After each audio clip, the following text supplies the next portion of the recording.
TKN Prabowo Gibran kalau itu usaha untuk menggiring opini di masa tenang ini yang seharusnya tidak dikuasai atau diisi oleh hal seperti itu gitu. Ya itu kan inisiasi dari teman-teman akademisi menyampaikan fakta dan menyampaikan suara-suaranya, suara-suara moral.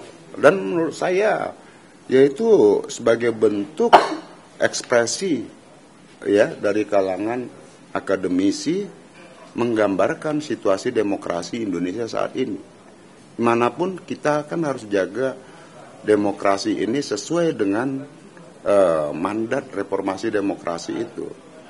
Bahwa kita sudah percaya bahwa demokrasi ini harus kita jaga. Tidak boleh ada pelanggengan kekuasaan, menabrak aturan dalam era demokrasi ini. Maka yang disampaikan oleh teman-teman akademisi itu menurut saya itu baik sebagai edukasi kepada publik.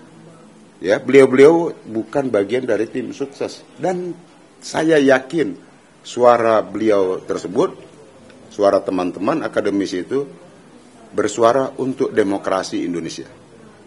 Gitu, bukan untuk kandidat calon presiden manapun. Seperti itu. Tapi kalau ya, TKN, mereka menyuarakan kebenaran. Kalau mau TKN Prabowo Gibran isinya sebagian besar fitnah, bro. Terutama yang soal kepala desa, PJ kepala desa dan juga PJ kepala daerah. Ya kalau fitnah kan itu melanggar hukum. Iya, dan teman-teman itu yang saya percaya integritas ya pada hukum itu tinggi. Kan itu. Hukum itu kan bukan sekedar pasal-pasal, tapi di atas dari hukum itu adalah etika dan moral.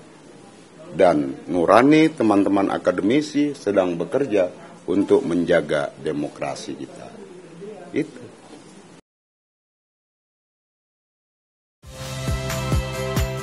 Saya Niluh Puspa. Saksikan program-program Kompas TV melalui siaran digital, pay TV, dan media streaming lainnya.